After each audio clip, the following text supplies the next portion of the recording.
Hello guys, welcome to Learners Arena. Today we're going to see about data encryption standard or DS algorithm. Here we use hexadecimal data representation in which each hexadecimal character ranges from 0 to F, which consists of 4 bits 0000 to 1111. And in DES, both plaintext and key are of 64 bits, which can be represented in 16 hexadecimal characters. This is the plaintext and the key which you are going to use. Basic law is 64-bit plaintext is passed through a initial permutation, which means shuffling sort of thing, and the resultant is passed into a 16 rounds, and this 16 rounds output is passed to a final permutation, which is also shuffling, and it will give us a 64-bit ciphertext. We'll elaborately see it in forthcoming slides. And here this is the key pre-processing. As we saw, there is a 64-bit key, and this 64-bit key is converted into 56-bit key, and it is split up into left 28 bits and right side 28 bits, and it is circular left shifted based on the round. As you saw, there are 16 rounds. For each round we need a separate key, which means key ranges from k1 to k16, and the both combined gives a 48-bit key. We'll saw how we are using it. And this is the 64-bit key. The 64-bit key is represented in 8 cross 8 table, which means that 1, 2, 3, 4. Here we consider 4 bits are required to represent a hexadecimal character. One is represented as 0001, and 2 is represented as 0010, and 3 and 4 so on, such a way that it is represented. And we have to convert into 56-bit.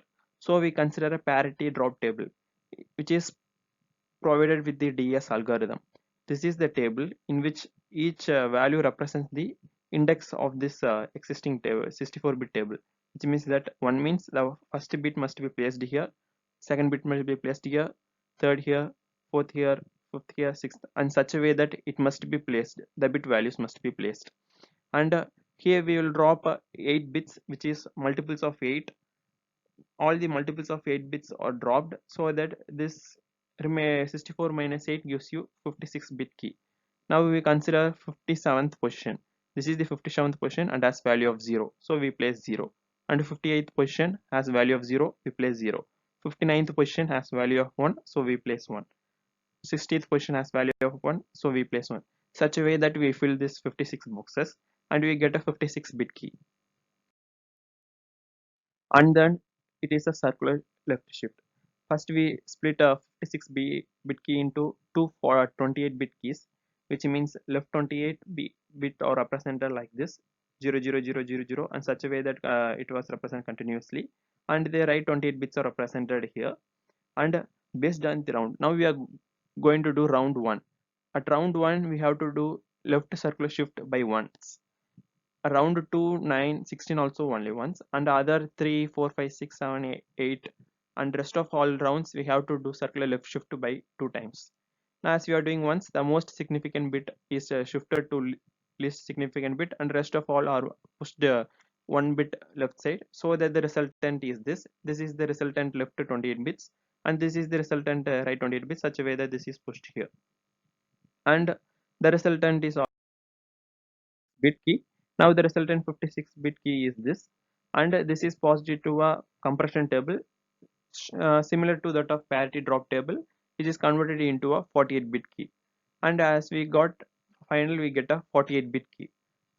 This is the 48-bit round 1 key, such a way that we have to generate 48-bit another 16 48-bit keys.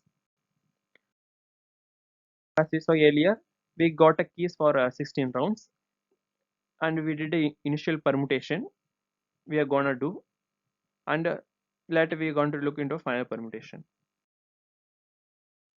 The initial permutation, the text is this is a plain text. This plain text is passed into is compared with the initial permutation table, which is does not have any pad drop values, consist of all the values, which has to be bit has to be rearranged or shuffled, which is called as diffusion, such a way that we diffuse it and we will get a 64-bit result. and we split it to a left 32 bits and a right 32 bits. The left 32 bit is considered as L0. This is the input for round 1, and right 32 bit is considered as R0. It is the input for, this is also input for R1. The R0 is passed into a function. This function is called as DES function. This function's output is XORed with L0, and it is made as input for next round, which means that round 2. And R0 is directly made as L1, and which is made as input for round 2. Such a way that again this repeats for 16 rounds. Now K1 is the round key which has been calculated in previous, and this whole term gives the DES function. This is the DES function. We input the R0 as the 32-bit R0 as the input. Here is the expansion permutation, which means that 32-bit is converted into 48-bit and it is XORed with 48-bit key, and you will get a 48-bit answer. It is pushed into S box and it gives a result of 32-bit, and it is passed into a straight permutation box, which is a diffusion, and again gives a 32-bit result. It is the resultant of the DES function. Now this is the 32-bit, right? We are constructed into 8 cross 4 table, and this is the expansion table, which means that the 8 cross 4 table remains the same, and we add another 16 bits in both the left and right side of the table, which means the 5th, 9th, 13th, some positions which has been given by the DES author has to be repeated so that it forms a 48-bit output. Now this 32-bit output is 32-bit R0 is converted into 48-bit R0.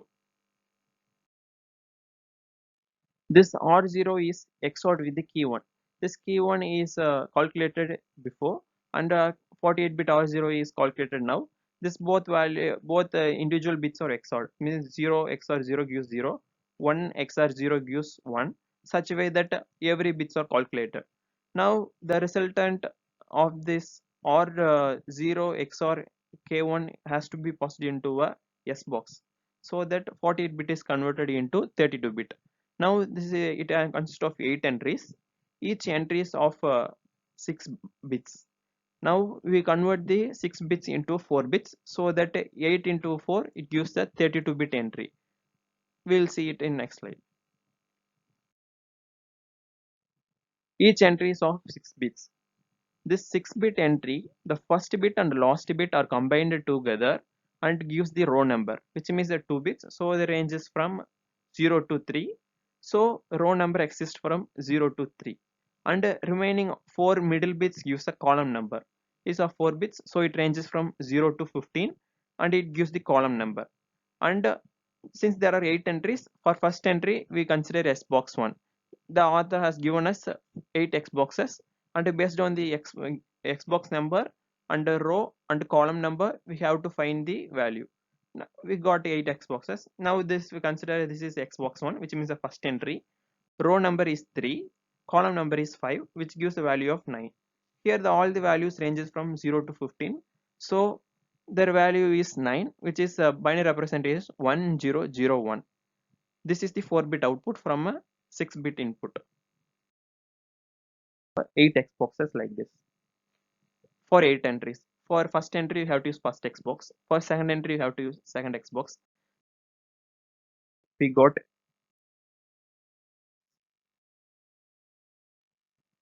now here this is the R0 XOR K1. Now this is the 6-bit input. It means we got 8 entries. This 6-bit is considered as here, and such a way that we constructed 8 entries.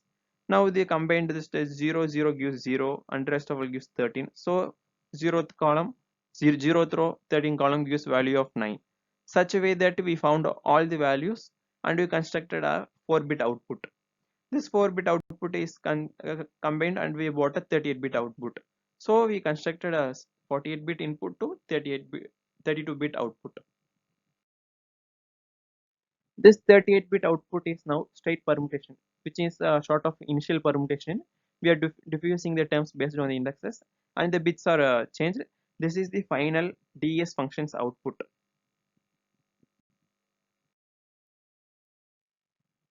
Now the DES function's output is XORed with the L0 so that it gives the R1. When you remember the flow diagram of the each round process, you will get to remember this.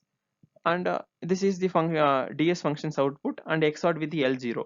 The L0 is XORed with and it gives the R1, which is the input for next round, round 2. And L1 is directly made from R0, which means that L1 is equal to R0, which is the L1 is the input for round 2. Now this is the whole round 1 output. This similarly we have to do another 15 rounds so that we get a final output as like this. This is the final output. This final output has to be positive to final permutation so that we get a ciphertext. This is the final permutation table.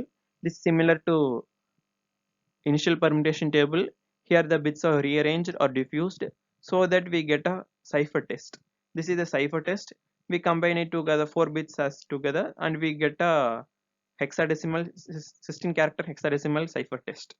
This is a 1000 gives 8, such a way that we constructed this is the ciphertext of this given plain text at the given key. Now we will see of this block diagram. We got a 64-bit plain text. We passed into initial permutation and we split it into L0 and R0, and here we passed into a DS function. DS function requires the key, and the DS function with the key DS function's output is XORed with the left element of the current round, and it gives the input for the next round of next round's right element, and R0 is considered as the input for next round's left element, such a ways that it is continuously repeated for another 16 rounds, and we final permuted and we got a ciphertext. And now we'll see how we got the key values. This is the 64-bit key. We do a parity drop and we get a cipher key of it means a key of 56 bits. We split up into 2 and we do circular left shift based on the round. This is the round 1, so once, and round 2 also once, and 9 16 once, rest of all twice, such a way that we pass the output to compression deboss where 56 bit is converted into 48 bit. So the 48 bit is passed into a DS function. This is the round 1 key. The shifted output is passed for next rounds so that we get a key for next rounds, and it is again shifted based on the round number. And here is the decryption part, which means that it is positive initial permutation and everything else is same. The only thing different is that the key are not positive from 1 to 16. Here it is positive from 16 to 1, such a way that it gives the plain text. Guys, this is all about the data encryption standard DS algorithm. See you in next video.